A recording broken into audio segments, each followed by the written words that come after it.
Bueno, pues este tema relacionado con el famoso acuerdo, no acuerdo, sí acuerdo, acuerdo secreto, que ya nos tienen vueltos locos, y lo peor del caso es que siento que hay una especie como de, pues, tortura psicológica, no sé cómo calificarlo, de parte de Trump, que pues tiene al gobierno mexicano en sus manos, y eso de alguna manera, pues, cómo se ve a futuro. Bueno, para eso vamos a hacer preguntas en su tinta a nuestro experto en la relación entre México y Estados Unidos. De Santana, Santana, ¿verdad? Santana. El auténtico Santana. Así es.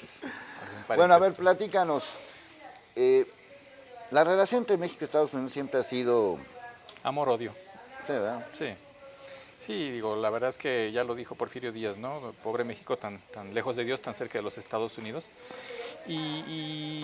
Pues lo que vivimos la semana pasada, y que bueno, es el inicio de algo o el seguimiento de algo, pues es parte de esta misma relación tortuosa, ¿no? Sobre todo de interdependencia, ¿no? Interdependencia por el tema social de los mexicanos que están allá, pero también por el tema comercial, ¿no? Que a fin de cuentas, pues lo que estamos viendo es que Donald Trump está haciendo su jugada estratégica ya con miras a una posible reelección, ¿no? En los próximos días él va a hacer un evento en Orlando, en donde ya oficialmente se va a candidatear para reelegirse, como quien dice, iniciando ya su campaña para el 2020. Entonces, lo que él necesita es, digamos, este tipo de victorias, entre comillas, para decirle a su gente y sobre todo a su base de electores que pues él está cumpliendo, ¿no? De alguna manera con frenar con el tema migratorio.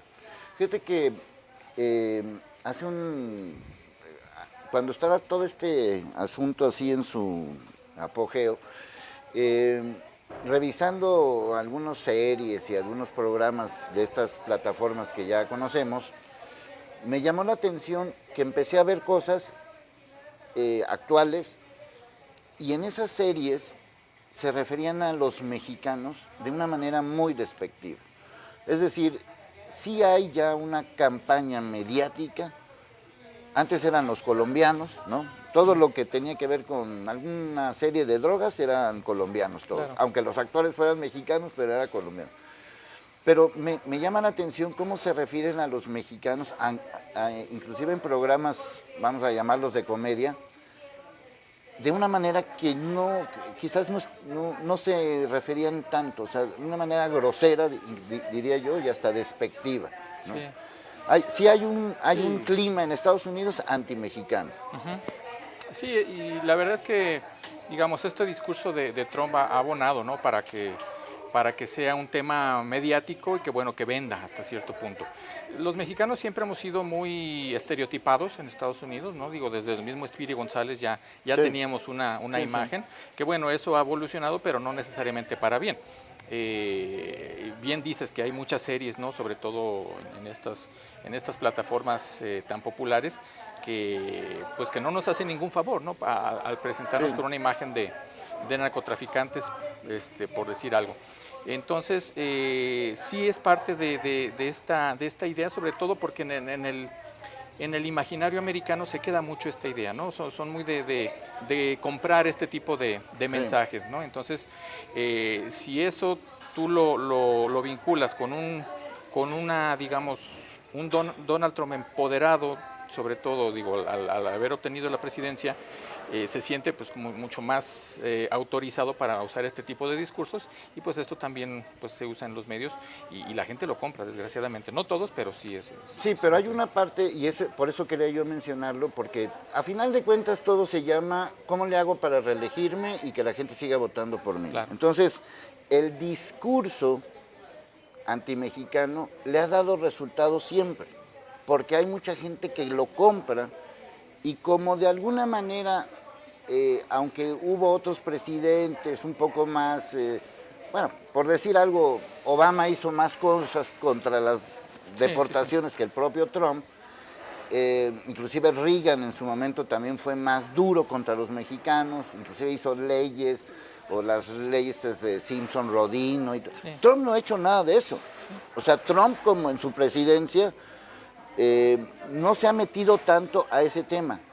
es más bien el discurso Es la y el retórica. discurso de reelección, y eso hay que entenderlo, ¿no? Sí, sí, realmente Donald Trump se basa mucho en, digamos, su estrategia se basa mucho en este tipo de discurso y sobre todo el uso del Twitter, ¿no? O sea, la diplomacia del tweet que le llaman, en donde él, no sé si, digo, hasta cierto punto no he logrado identificar si lo hace de manera ingenua o realmente de una manera ya sabiendo las consecuencias que puede tener, pero pareciera que todo lo que dice lo dice sin pensar en las consecuencias, ¿no? Entonces, desafortunadamente esto le ha funcionado para llegar a ser presidente y sabe que le puede funcionar para una posible reelección. Entonces, él ha tenido algunos enfrentamientos, digamos, menores con líderes mucho más fuertes como Rusia, como Corea del Norte, pero sabe que con ellos no puede, o sea, sabe que no le conviene seguir ese juego. Sí. Pudieran ser victorias muy importantes para él si llega a sacar algo, pero él prefiere venirse contra los mexicanos por la cercanía, porque hay mucho más, digamos, permea mucho más el tema mexicano en la sociedad americana, Sí. sobre todo en la parte del sur y en la parte misma del norte pues, las zonas estas de manufactura. Sí, las agrícolas y Las todo agrícolas, eso. que es donde sienten mucha competencia. Pero Sí, porque lo usan.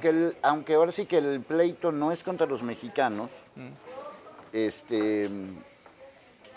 para el imaginario estadounidense un centroamericano es mexicano, Claro, sí, ¿no? sí. O sea, quizás esta frase famosa del famoso noticiero que decía de los tres países mexicanos, Claro. es tal la ignorancia Sí, sí, que ellos creen que un hondureño es mexicano, ¿no? Sí, sí, tienen razón. Y de hecho, en sus clases de geografía enseñan o incluyen a México como parte de Centroamérica, ¿no? Sí, sí, o sea, Pero sí, no importa de dónde seas, eres mexicano, como me Exacto. imagino que en su momento, en los, no sé, 80s, 90s, pues no importa si eras argentino o paraguayo, eras colombiano, o sea, Exacto. Sí, sí, sí. con ese simple hecho te acepto. Ahora, bajo estas circunstancias electoreras, el discurso antimexicano, etcétera, etcétera, etcétera, ¿qué tan en serio lo podemos tomar? Mira, creo que lo que vivimos la semana pasada y bueno, esta declaración conjunta, este acuerdo, ¿no? Que no sabías cómo llamarle cuando iniciaste el programa, creo que es un reflejo de lo que podemos esperar de aquí a las próximas elecciones, ¿no? ¿Hasta noviembre? Exacto, porque creo que lo preocupante del tema, más allá de lo que se comprometió México, de lo que nada se comprometió Estados Unidos con este acuerdo, es que Donald Trump ya encontró un camino que le puede servir para seguir manejando estas amenazas, ¿sí? Digamos, no sé cómo manejarlo sin que se suene tan descabellado, pero creo que Donald Trump se jugó una carta muy importante. Sabía que si se aplicaban los aranceles, no solamente iba a afectar a México, iba a afectar la economía de Estados Unidos. Una economía en donde ha crecido, más bien ha disminuido el nivel de desempleo, ha mejorado la economía, aunque sea Donald Trump el que está de presidente, se refleja. Entonces eso le puede servir a él para su reelección. Si se aplican los aranceles, la economía se va a afectar, la economía de Estados Unidos. Y lo sabe él. Y lo sabe. Entonces, los mismos congresistas, tanto demócratas como republicanos, dijeron, es que es descabellado aplicar aranceles a México. Nosotros no lo vamos a permitir. Creo que si México hubiera jugado el mismo papel arriesgado de Trump de decir, bueno, aplícame los aranceles, pero yo no acepto lo que me propones, a lo mejor estaríamos hablando de que Donald Trump dice, bueno, eso no me funcionó, voy a ver qué más hago, ¿no? Sí. Bueno, vamos a seguir haciendo preguntas en su tinta porque sí quisiera hacer una pausa aquí, porque me parece que este es el punto nodal de todo este asunto. ¿México se equivocó o no se equivocó?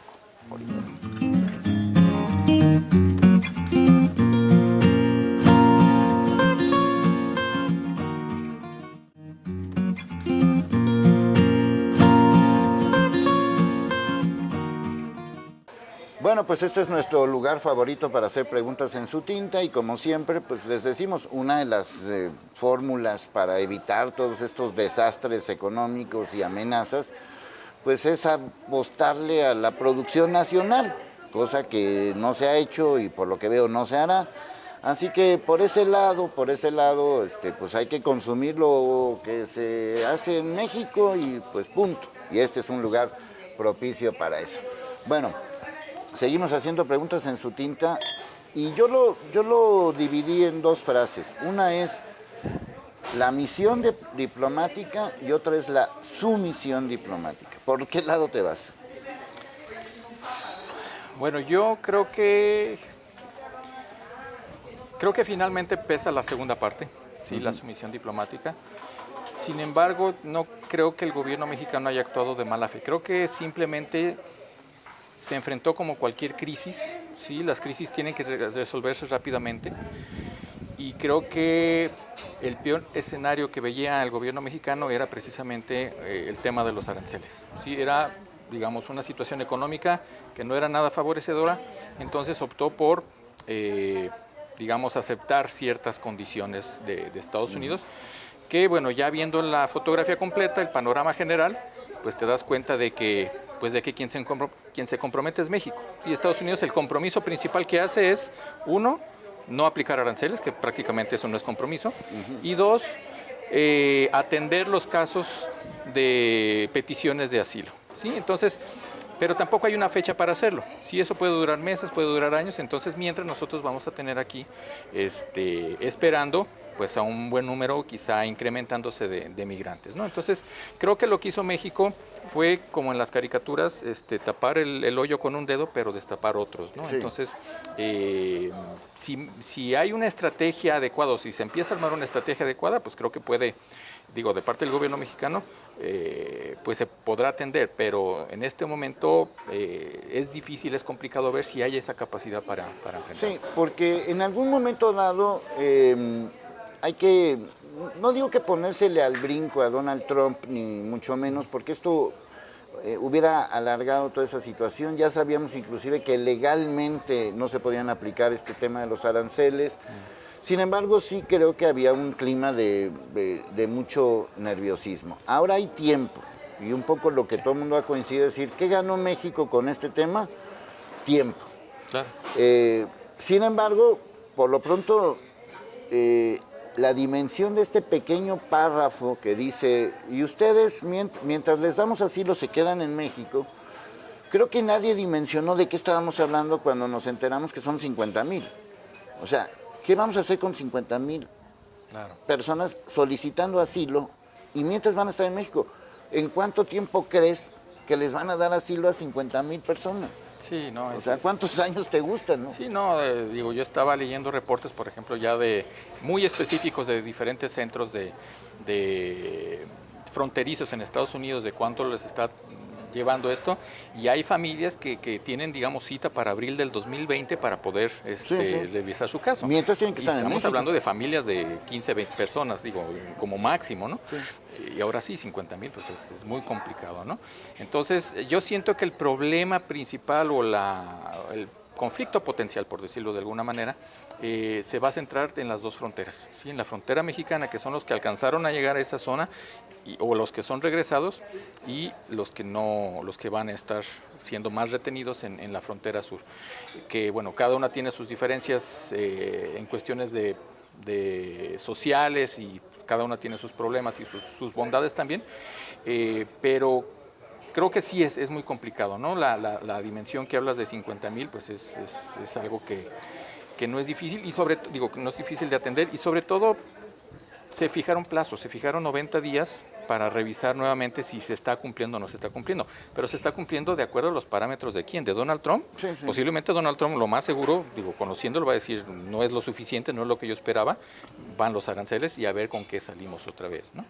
Bueno, vamos a analizar los escenarios posibles con todo esto. El primer escenario es que, lo que acabas de decir, aunque México haga maravillas, no va a ser suficiente para Donald Trump. Dependiendo sus intereses particulares de Donald Trump, ¿no? Sí, muy posiblemente México tenga que mantener contento a Donald Trump en otros aspectos, quizá comerciales. Donald Trump ya había, él anunció, que después lo desmintieron, su misma gente y el mismo gobierno de México que México iba a comprar más productos agrícolas como parte de este acuerdo, lo cual no fue cierto. O sea, él dice, lo que quiso decir Trump es que al no haber aranceles, México va a aumentar sus compras, ¿no? Pero bueno, se manejó como otra cosa. Entonces, sí, yo estoy casi seguro de que Donald Trump va a usar todos los recursos que tenga a la mano para potencializar su campaña, y uno de esos pues, va a seguir siendo la presión a México. ¿Sí? ¿Y cómo puede presionarlo? Con el tema migratorio y con la amenaza de los aranceles, ¿no? Sí, porque del otro lado, que eso es lo que también me preocupa, ¿no? O sea, yo he dicho, no es la primera vez que lo digo y lo vuelvo a repetir aquí, de que las elecciones en Estados Unidos son tan importantes que el mundo debería de votar. O sea, todo el mundo debería de votar, porque se mete en Venezuela, se mete en Corea, se mete en China, en Irak, en Siria y en todos lados. Entonces, pues afecta a todo el mundo. Y lo que él dice con un tuit o con una declaración, pues mueve los mercados y todo el mundo se vuelve loco. Claro.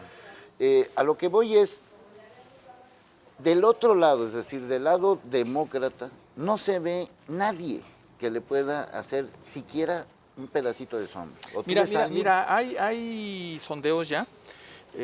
Ciertamente hay un grupo de demócratas que quieren, ya son los aspirantes, ¿no? Como quien dice.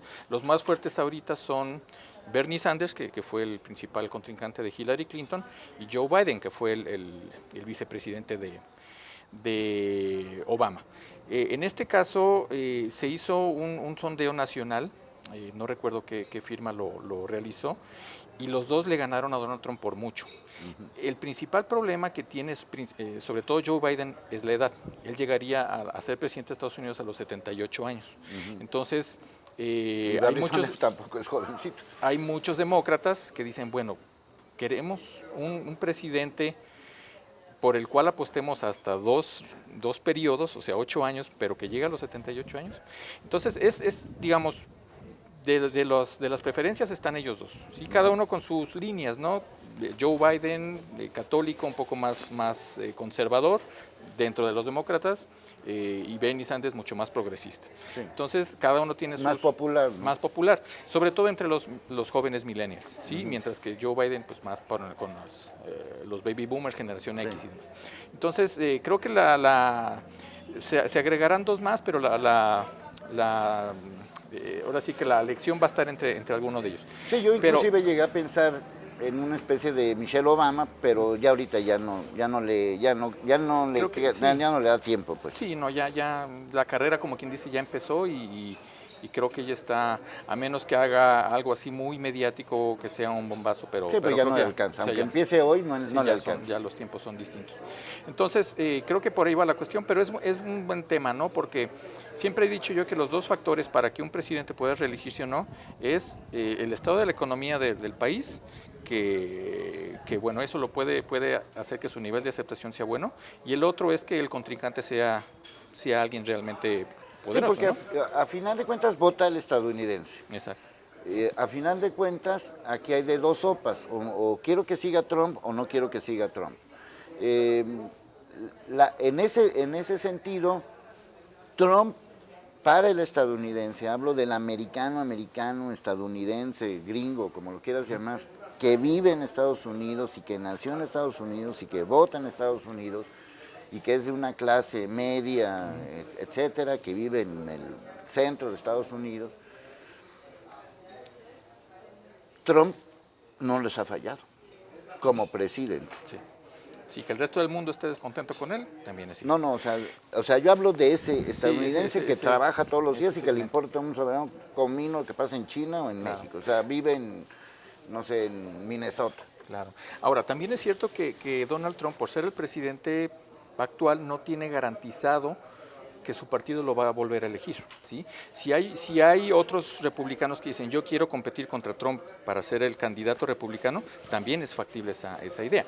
Me imagino que sí tiene algunos privilegios el presidente para poder ser reelegido, pero yo ya he escuchado de varios nombres que dicen yo voy contra Donald Trump porque no me está gustando lo que está haciendo, está ahora sí que en contra de lo que es la ideología de mi partido, etcétera. Entonces están, digamos, levantando la mano y habrá que ver, bueno, si alguno de ellos logra avanzar. Sí, o sea, ¿qué tan peligroso puede resultar? O sea, yo lo cambiaría de otra manera. ¿Sí? ¿Qué tan peligroso es tener a Donald Trump 4 años más en Estados Unidos. Sí.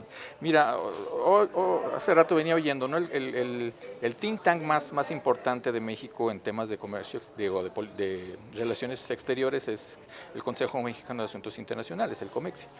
Y el COMEXI dice, México tiene que empezar a hacer una estrategia pensando en una posible reelección de Trump. No puede hacer estrategias de cada 90 días a ver qué hacemos, sino que tiene que digamos, tener esa visión, digamos, el peor escenario de que Donald Trump esté 4 años más, ¿no? Que serían, a partir de ahorita, 5, casi 6 pues le toca y medio años, ¿no? prácticamente todo el sexenio de López Obrador. Exactamente. Entonces, la posibilidad existe y mucha, ¿sí? Entonces, creo que sí es muy importante que se empiece a mover, aunque también es cierto que una vez que ya Donald Trump logre en el hipotético caso de que llegue a ser elegido, pues su discurso tendrá que cambiar un poco, porque ya no tendrá esa digamos, meta de una reelección. Habrá que ver cómo puede cambiarse o de qué forma, pero también es cierto que Donald Trump sigue teniendo, digamos, muchos obstáculos con los medios, sobre todo, ¿no? Si acaso 2 o 3 medios que lo apoyan incondicionalmente, pero el resto no le hace ningún favor en cuestión de campañas y demás, entonces también va a jugar mucho contra los medios durante la campaña y a ver qué. Y ahí ese es un buen punto. ¿Qué tanto los medios pueden influenciar para que Donald Trump no gane, ahora sí? Porque los medios, o sea, la prensa estadounidense no está contenta con Donald Trump, ¿no? Sí, creo que es un tema que puede influir, aunque también es cierto que en la campaña anterior, pues la mayoría de los medios estaba a favor de Hillary Clinton y no pesó, ¿sí? Eso también es cierto, ¿no? Pero si nos vamos a... Pero ya aprendieron la lección. Exactamente, eso es a lo que voy. Si, ya analizando fríamente qué pasó, por qué ganó Trump, pues fue un poco más o menos lo que pasó con el Brexit en Reino Unido. Fue una situación en donde había mucha gente desencantada con el sistema y demás, pero que no salió a votar, ¿sí? En el caso del Brexit, por ejemplo, los millennials estaban muy a favor de continuar con la Unión Europea, pero no salieron a votar. Sí, porque pensaban que iba a ganar. Exactamente. En Estados Unidos pasó lo mismo. Votaron los de las zonas agrícolas, votaron los adultos mayores, etcétera, pero los jóvenes salieron en menores cantidades.